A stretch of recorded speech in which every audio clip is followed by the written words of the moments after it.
Assalamualaikum warahmatullahi wabarakatuh teman-teman. Jumpa lagi bersama saya Anton. Masih di pembahasan soal P3K keperawatan. Bagaimana kabarnya teman-teman hari ini? Mudah-mudahan teman-teman dalam keadaan bahagia selalu. Karena kebahagiaan dalam belajar adalah kunci untuk meraih kesuksesan dalam ujian. Jadi mari kita nikmati proses belajar itu sendiri. Langsung kita ke soal yang pertama. Seorang anak 5,5 tahun mendapat buku bergambar dan pewarna dari perawat agar tidak kesepian dan tetap memberikan ruang gerak kepada anak untuk berekspresi. Anak dirawat di ruang isolasi COVID-19. Apakah prinsip etik yang sedang diterapkan oleh perawat? A. Non-maleficent, B. Justice, C. Autonomy, D. Beneficent, atau E. Accountability. Kira-kira yang mana teman-teman jawabannya? Mari kita bahas satu persatu teman-teman. Yang A, non-maleficent itu artinya tidak merugikan ya.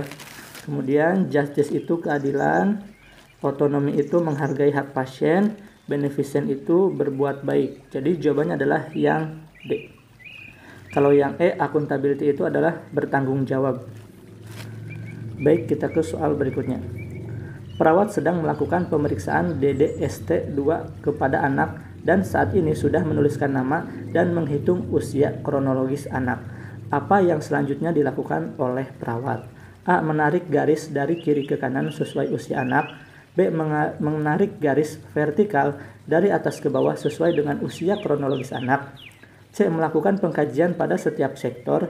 D. Menarik garis dari kanan sesuai usia anak. Atau E. Mengkaji kemampuan anak dalam melakukan seluruh aktivitas di dalam formulir. Kira-kira yang mana teman-teman jawabannya? Jawabannya adalah menarik garis vertikal dari atas ke bawah sesuai dengan usia kronologis anak, yang B. Tindakan ini dilakukan untuk dapat memetakan kemampuan secara teori. Sudah bisa ataupun belum bisa dilakukan oleh anak sesuai dengan usia kronologisnya. Kita ke soal berikutnya. Perawat sedang mengunjungi keluarga dengan klien 55 tahun yang mengeluh kedua matanya tidak bisa melihat lagi. Hasil pengkajian, bagian dalam mata berlendir dan kornea tampak memutih. Keluarga tidak memiliki biaya untuk operasi katarak bagi klien. Klien hanya melakukan pengobatan dengan meneteskan air daun sirih ke mata. Perawat memberikan intervensi kepada keluarga untuk meningkatkan kesehatan klien. Apakah kriteria hasil yang diharapkan perawat dalam menangani kasus tersebut? A. Keluarga dan klien menunjukkan pemahaman mengenai perilaku sehat dan menjalankan perilaku sehat. B. Keluarga mampu memenuhi kebutuhan klien. C. Keluarga mampu menjelaskan masalah kesehatan yang dialami. D. Aktivitas keluarga mengatasi masalah kesehatan yang tepat. Atau E. Keluarga mampu bekerja sama dengan klien yang sakit dalam menentukan perawatannya. Kira-kira yang mana teman-teman?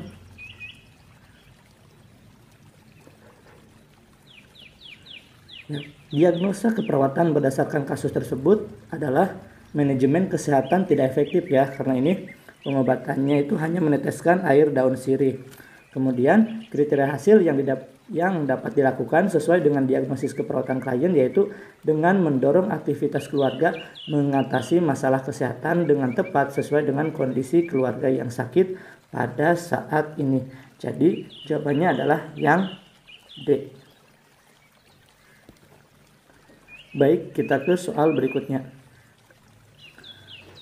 Seorang laki-laki 40 tahun dibawa ke rumah sakit karena kecelakaan lalu lintas dengan luka robek pada paha kanan sepanjang 10 cm dan telah dilakukan penjahitan luka.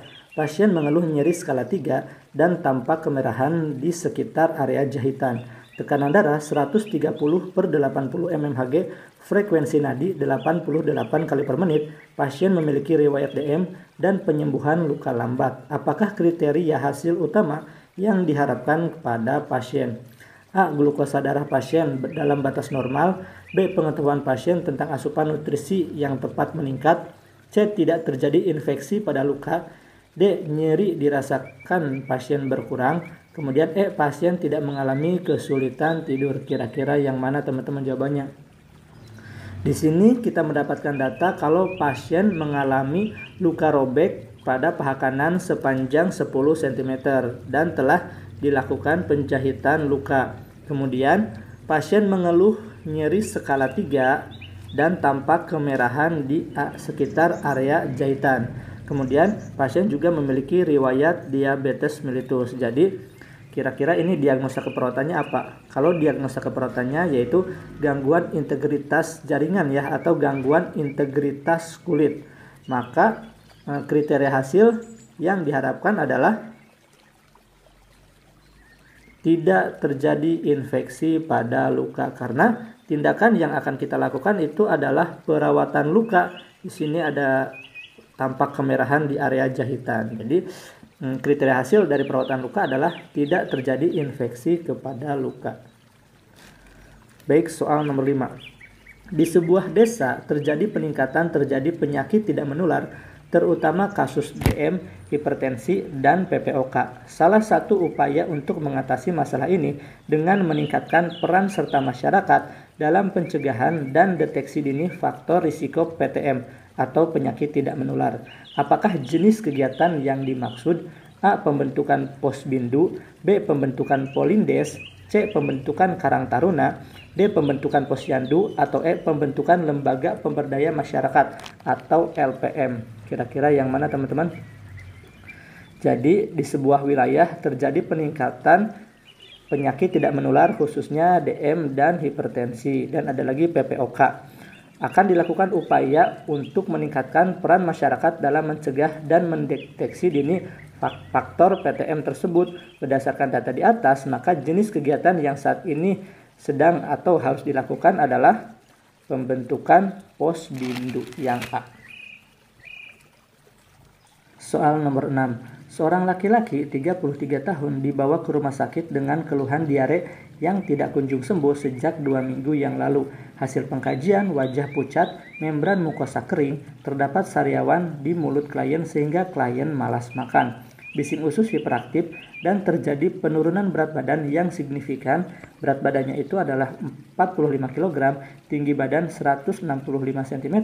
Apakah masalah keperawatan yang tepat pada pasien?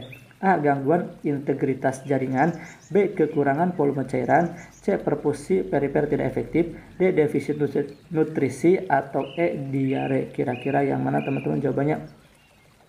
Diare ada di sini kan, mengeluh diare. Kemudian ada membran mukosa kering juga, berarti salah satu tanda-tanda dehidrasi. Tapi di sini ada data mayor juga nih. Ada penurunan berat badan yang signifikan. Berat badannya 45 kg dan tinggi badannya 165 cm. Kita hitung dulu IMT-nya ya, atau indeks massa tubuh. Rumus IMT kan berat badan dibagi dengan tinggi badan dikuadratkan. Tinggi badannya dalam meter ya teman-teman. Berat badannya berapa? 45 dibagi dengan tinggi badannya 1,65 kuadrat. Nah, 45 dibagi 1,65 kuadrat itu adalah sekitar 2,7. 45 dibagi 2,7 itu didapatkan 16, berapa gitu kan. Maka jawabannya adalah defisit nutrisi, karena IMT di bawah 18,5 itu menandakan kurus atau kurang berat badan. Sementara kalau IMT normal, sini ya, kurus itu adalah IMT-nya di bawah 18,5. Kemudian kalau normal IMT-nya 18,5 sampai 22,9. Kemudian kalau kelebihan badan atau overweight itu IMT-nya IMT-nya 23 sampai 24,9. Kemudian kalau obesitas itu kalau IMT-nya di atas 25. Baik, kita ke soal nomor 7. Seorang perempuan 55 tahun dibawa ke UGD oleh keluarganya dengan kondisi lemas, pucat, dan keringat dingin. Saat pengkajian, pasien tampak mengantuk dan bingung. Hasil pemeriksaan GDS 40 mg per dl. Pasien memiliki riwayat DM tipe 2 dan mengkonsumsi OAD oral serta insulin. Apakah tindakan keperawatan yang harus dilakukan pada kasus di atas? A. Lakukan cek kesadaran pasien. B. Injeksi dextrose 40% via IV. C. Berikan teh manis hangat. D. Injeksi insulin subkutan, atau E. Injeksi dextrose 10% via intravena. Kira-kira yang mana teman-teman? Jawabannya adalah yang B.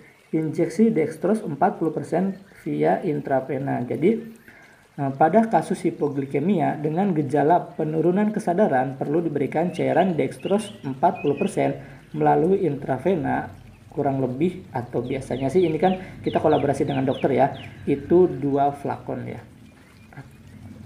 Baik, kita ke soal berikutnya. Seorang anak 3 tahun dibawa ke klinik tumbuh kembang untuk pemeriksaan DDST. Pada saat pemeriksaan, pemeriksa meminta anak menyebutkan nama temannya. Apakah sektor pemeriksaan yang sedang diperiksa? A. Personal sosial, B. Motorik kasar, C. Motorik halus, D. Bahasa, atau E. Kognitif. Kira-kira yang mana teman-teman jawabannya? Jawabannya adalah personal sosial ya. Jadi, personal sosial menilai penyesuaian diri dengan masyarakat dan perhatian terhadap kebutuhan perorangan. Dalam kasus ini kan anak diminta untuk menyebutkan nama temannya ya, yang menunjukkan bahwa anak mampu bersosialisasi dengan anak-anak yang lain. Kalau untuk motorik kasar, ini adalah untuk menilai dari motorik kasarnya. Contohnya itu menilai duduk, kemudian disuruh melompat, kemudian dan gerakan-gerakan umum pada otot yang besar. Kemudian kalau motorik halus itu, kalau yang diujinya adalah koordinasi mata dan tangan, misalnya memainkan benda-benda yang kecil ya, kalau motorik halus. Dan kalau bahasa itu adalah memeriksanya kemampuan anak untuk mendengar, mengerti, dan menggunakan bahasa. Kemudian kalau kognitif itu tidak termasuk indikator yang dinilai pada pemeriksaan Denver 2 ya teman-teman. Jadi bukan. Soal nomor 9. Perawat komunitas sedang melaksanakan screening dahak pada suatu wilayah binaan yang direncanakan akan dilaksanakan selama 5 hari kerja. Saat ini perawat sedang melakukan evaluasi kegiatan tersebut untuk melihat efektivitas kegiatan di hari pertama. Apakah jenis evaluasi yang sedang dikaji perawat saat ini? Jawabannya adalah A. Evaluasi formatif, B. Kognitif, C. Sumatif, D. Psikomotor, atau E. Afektif. Kira-kira yang mana teman-teman jawabannya? Jawabannya adalah evaluasi formatif ya. Evaluasi formatif adalah evaluasi yang sifatnya adalah evaluasi sementara. Jadi dilaksanakan selama pelaksanaan program yang sifatnya untuk perbaikan program atau tindakan. Di sini kan efektivitas kegiatan di hari pertama. Berarti kan ini evaluasi hanya sementara. Sementara di sini akan dilakukan selama 5 hari.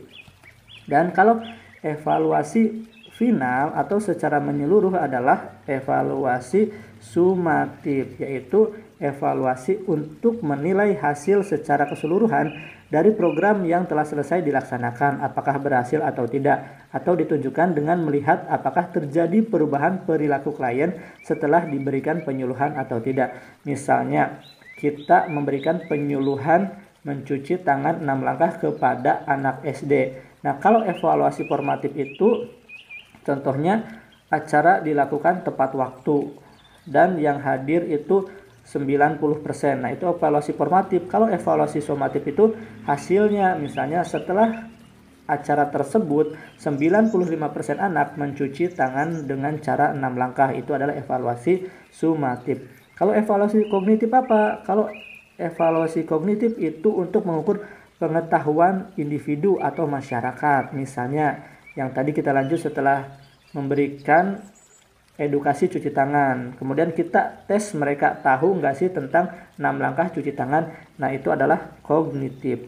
Kalau psikomotor ya apakah mereka bisa mempraktekkan cuci tangan 6 langkah tersebut.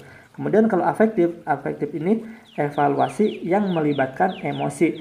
Contohnya apakah mereka antusias atau tidak mengikuti kegiatan tersebut. Baik, kita ke soal nomor 10. Seorang perempuan 58 tahun dirawat di rumah sakit dengan glomerulonefritis. Pasien mengeluh sesak, nyeri pinggang, dan bengkak pada kedua kaki. Pasien terlihat lemah, oliguria, pitting edema.